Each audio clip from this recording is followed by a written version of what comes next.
रक्षाबंधन, ऐसा त्यौहार जिस पर हर बहन अपने भाई के कलाई पर राखी बांधती है ताकि भाई उसकी रक्षा कर सके।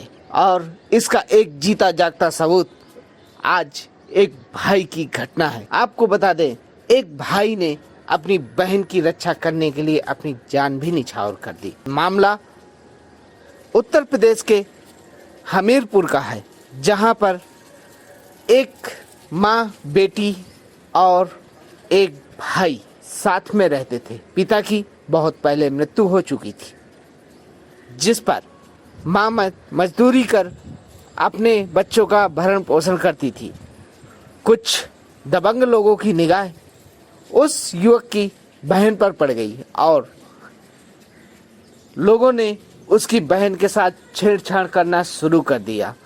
आपको बता दें, 17 अगस्त के दिन युवक अपनी बहन के साथ बैठा हुआ था, तभी नशे में युक्त एक युवक आता है और उसकी बहन का हाथ पकड़कर कहता है कि मुझसे शादी करो, जिस पर लड़की मना करती है तो वो दबंगई दिखाने लगता है। भाई के विरोध करने पर वहां से चला तो जाता है, मगर रात्रि में छत पर सो रहे भाई की आकर अपने दोस्तों के साथ मिलकर छत पर सो रहे युवक की हत्या की प्लानिंग कर दोस्तों के साथ मिलकर दबंग युवक रात में उसे मार देता है, जिसका प्रत्यक्ष गवाह उसकी बहन है। बहन ने बताया कि भाई छत पर सो रहा था और दबंग युवक रात्रि में छत पर पहुंचकर भाई के साथ मारपीट शुरू कर दी। भाई की आवाज़ देने पर मैं छत पर पहुंची, तभी भाई के आवाज़ देने पर मैं छत पर पहुंची और देखा तो भाई को पीट रहे थे। जब मैं बीच बचाव करने पहुंची तो मुझे मेरे घर के अंदर बंद कर दिया गया। इसके बाद मेरे भाई को मारकर छत से नीचे फेंक दिया गया। इस घटना की सूचना जब पीड़ित मां और बहन पुलिस को देने थाने पहुंची तो पुलिस द्वारा किसी भी प्रकार की कार्रवाई नहीं की गई और सुसाइड का मामला बनाने का प्रयास किया गया। मृतक युवक की बहन का कहना है कि हम पर सुसाइड का मामला बनाने का लगातार दबाव बनाया जा रहा है। मृतक की मां का कहना है कि 15 दिन बीत जाने के बावजूद भी आज तक पुलिस प्रशासन द्वारा FIR दर्ज नहीं की गई है। बार बार हमें यही कहा जा रहा है कि आप मृतक को सुसाइड साबित करो, सुसाइड दिखाने का प्रयास करो। इसकी सूचना लगते ही जब हमारी टीम थाने पहुंची तो स्टिंग ऑपरेशन के माध्यम से इस बात का खुलासा हुआ कि पुलिस प्रशासन महिला की FIR दर्ज नहीं करना चाहती। पुलिस प्रशासन ने उच्च अधिकारियों को सूचना देने की बात कर FIR दर्ज करने की बात कह रहे हैं, जबकि आज 15 दिन बीत गए, अभी तक सूचना क्यों नहीं दी। इसका मतलब है पुलिस प्रशासन उस मामले को दबाने का प्रयास कर रही है। आपको बता दें, इस पर स्पष्ट तौर पर पुलिस प्रशासन का वायरल वीडियो पे ये भी दिख रहा है कि कह रही है कि जाओ, हम FIR नहीं करेंगे, आपको जो करना है कर लो। क्या ये सरकारी तंत्र के शब्द हैं? क्या ये एक थाना के शब्द हैं? क्या यह पुलिस प्रशासन के शब्द हैं? जरा आप भी सुने इन शब्दों को और खुद विचार करें। डिस्कस मैंने दे दिया है, मैं एप्लीकेशन आप दोगे तो हम ले लेंगे। जवाब नहीं दे पा रहे, अब सब कुछ जवाब नहीं दे पा रहे। आपको देखिए ऐसा मैडम, हमें जितना देना था जवाब हमने आपको दे दिया। जबरदस्ती की बहस करने की जरूरत नहीं है। हमने आपसे बता दिया, हम अपने अधिकारियों से बात किए बिना किसी इस पे कोई भी एक्शन नहीं ले सकते। ये कोई छोटा मामला नहीं है, ठीक है कि आप आ गए हैं। FIR ऐसे दर्ज नहीं, आपके कहने से नहीं हो जाएगी दर्ज। 17 तारीख को मामला है सर, और 17 तारीख से आप अपने अधिकारियों को सूचना दे चुके हैं और ये बहुत ही संगीन हम नहीं कर पाएंगे ऐसे। नहीं कर पाएंगे, कोई बात नहीं। हम FIR नहीं दर्ज मैं लिख दूंगा। अरे आप कहाँ कौन जमाने में जी रही है? हम क्यों लिखेंगे? हम क्या बस करने में हम नहीं कर पाएंगे, आगे बढ़ेंगे ना। जब आपके पास नहीं है, आप लिखिए। आप जबरदस्ती की बहस कर रहे हैं। आपका एप्लीकेशन लेना है, आप दे दीजिए ऑफिस में। बिस्कुट लाए थे तो दोनों लोग खाए भी हैं, फिर खाना बनाए थे तो खाना खाए, फिर भैया और मैं दोनों एक साथ खाना खाए। फिर रोटी सब्जी बनाए थे, तो फिर दोनों लोग खाना भी खाए हैं, दारू भी पिए हैं। मतलब हम नहीं, हमारे भैया भी, इन लोगों ने भी पिया। फिर उसके दोबारा फिर पिए का था? नहीं, वही वाला को वो आधा पिए था। फिर बाद फिर खाना वाना खा के जब हम फिर दवा खा के लेट गए, तो उसके बाद भैया कह रहे कि तुम इधर ही सो, मैं छत में। गुटखा नहीं खाता था, कभी खवारा खाता था, अभी उसी तरह डरे हैं। ऊपर जो पान की टीक पड़ी, कौन पान तुम खाते? पान तो सीढ़ी ऊपर खाते। तुम खाते हो? पान की टीक भी पड़ी थी ऊपर? हाँ, पान सीढ़ी खाते। छत में फूंका पड़ा? पान गुटखा जो है बच्चे तक खाते हैं। तो सोया जैसे कर रहे हो कि तो फिर सोने के बाद यानी कि मेरे भैया ये तीनों लोग ये भी छत में चले गए थे। हाँ, अच्छा ये बताओ, जब सोने गए थे तो कुछ बिस्तर तो ले गया था कि कुछ नहीं ले गया? बिस्तर चद्दर तौलिया दसाने के लिए, मतलब कैसे जमीन मिलती नहीं, ऐसे बैठे थे लगता। फिर ले गए हमारे भैया, ले भी गए हैं लगता। लगे वाली बात ना बता सही बता। मेरे सामने नहीं लेकर गए। पहले मतलब घूमने के लिए ऐसे चढ़ गए। हाँ, फिर ये चारों लोग वहीं पर बैठे थे, दरबार कर रहे थे। और ये निर्मंगलिया भैया की और बुद्धलाल भैया की लड़ाई भी हुई है। मंगलिया और बुद्ध विलास, कौन है मंगलिया? बुद्ध विलास हुआ। चलो ठीक है, आगे फिर जब लड़ाई होने लगी तो हाँ, हमने जब पहले शुरुआत में तो आपने पूछा तब नहीं बताया। आपसे सुबह से पूछ रहे हैं कि लड़ाई हुई, तुमने कहा नहीं, हम लोगों के बीच में। हमारे भैया से नहीं हुई, बाकी इन लोगों से हुई है। हमारे मंगलिया की और बुद्ध विलास भाई की, ये दोनों आपस में लड़े, हमारे भैया नहीं। तो इनके बीच में हमारा भैया कह रहा था लड़ाई नहीं करने, तो मंगलिया भैया को लेकर बाहर गया। फिर वो बुद्ध विलास भैया भी बाहर चला है, तो बाहर जब आ गए तो कह रहे इधर भी लड़ाई हो जाएगी। तो फिर इन छत में चले गए। छत से फिर वो भी चला गया छत। मैं कह रही कि छत में जब चले गए तो मैं थोड़ा सा तो जब सो के नींद से जगी तो मुन्ना भैया अपनी पत्नी को मार रहे थे, यानी कि वो रो रही थी। तो मैं अचानक नींद खुली तो मैंने भैया का नहीं ध्यान किया कि वो कहाँ लेटे हैं, लेकिन कपड़ा छत में ही थे। फिर जब सुबह नींद खुली, कपड़े कौन से? मतलब हमारे भैया लेकर गए थे छत सोने के लिए। तो तुम जब सुबह गई होगी ना छत? सुबह टाइम हम छत नहीं गए, सीधे नीचे। कब गई थी छत पे? जब सुबह मतलब मेरे कपड़े नहीं, जहाँ पर हमारे कपड़े रखे सोने वाले वहाँ पर नहीं थे ना। मतलब जहाँ पे उनके बगल में सोते थे। जब अभी ऊपर क्यों कपड़े भी हटा दिए? देखा नहीं, जब कपड़े बदले तो ऊपर छत कोई नहीं गया, ना बिस्तर देखे ना कुछ नहीं। हम जो है नीचे ही सोते थे। जब सुबह टाइम नींद खुली तब हम अपना काम करने लगे। फिर मुन्ना भैया को पाछे मिले हैं, भैया पड़े हुए हैं। हम जो है जगह नींद से काम का लेट हो गया, तो जल्दी हिसाब करने गए तो हम पाछे देखा। कितने बजे होते थे?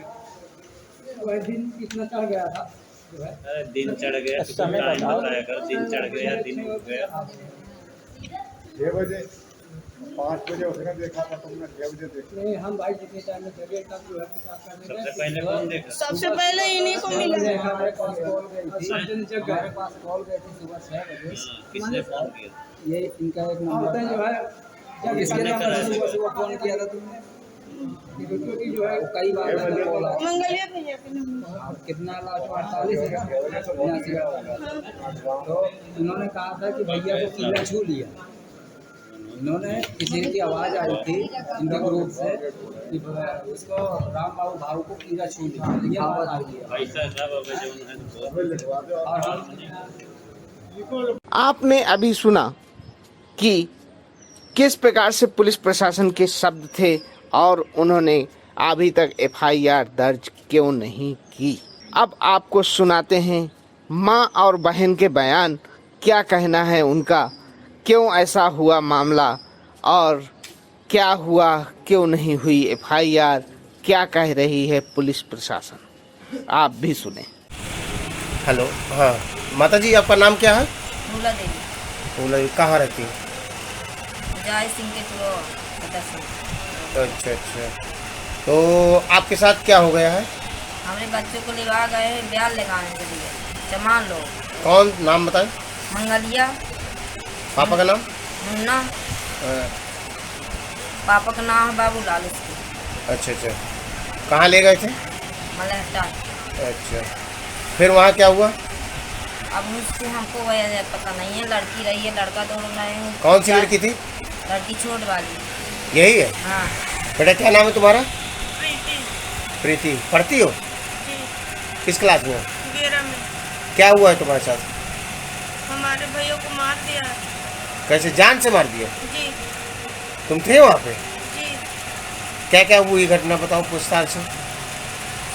17 तारीख की रात को हम भैया और मैं खाना खा के बैठे थे तो मंगलिया नशे में आया और हमारे साथ बदतमीजी करने लगा। क्या किया उसने?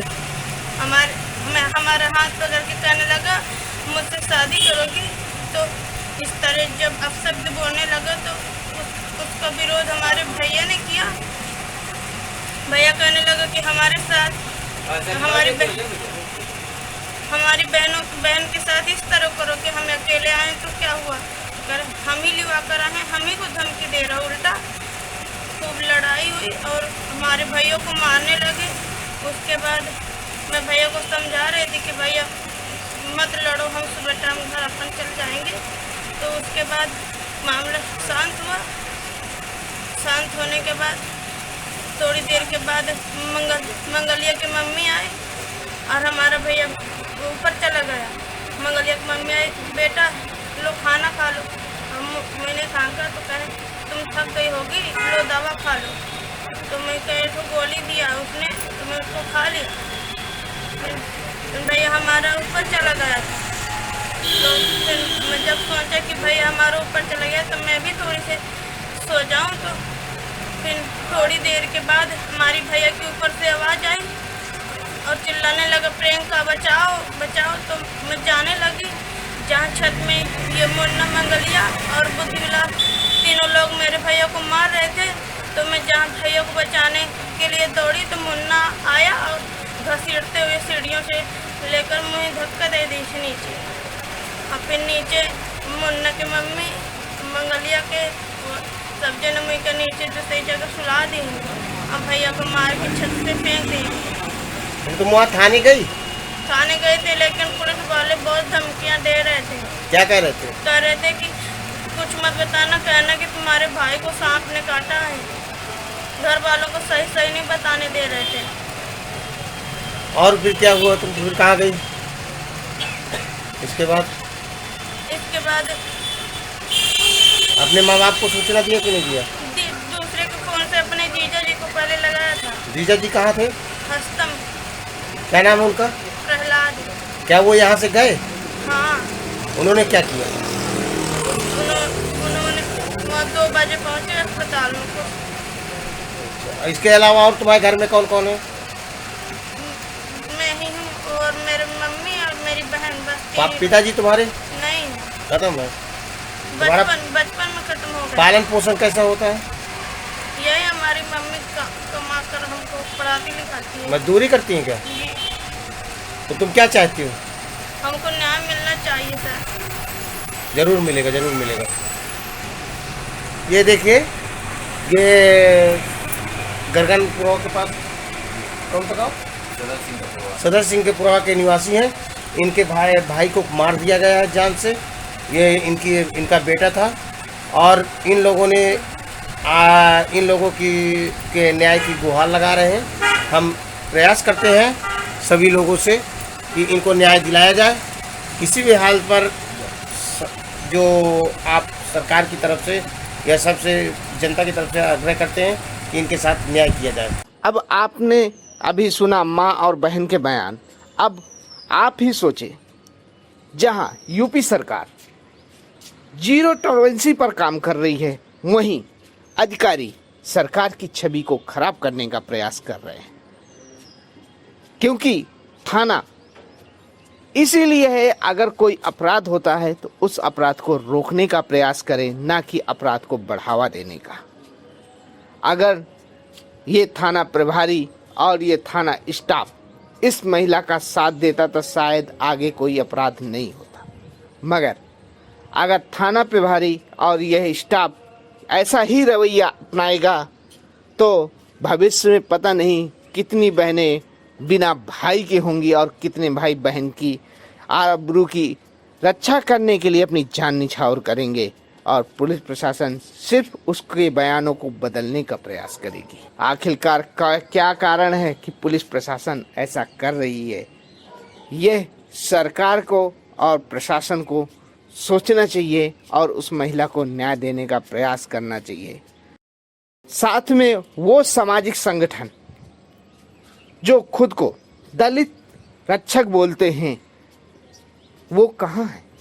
वो इस महिला के साथ क्यों नहीं खड़े?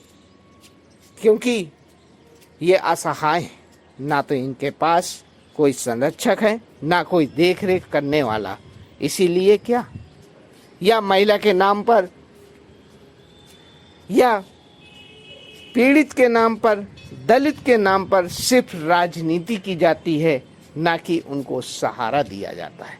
यह सोचने की बात है, समझने की बात है और आगे विचार कर राजनीति फायदा ना उठे उस पर कुछ आगामी कदम उठाने की भी बात है।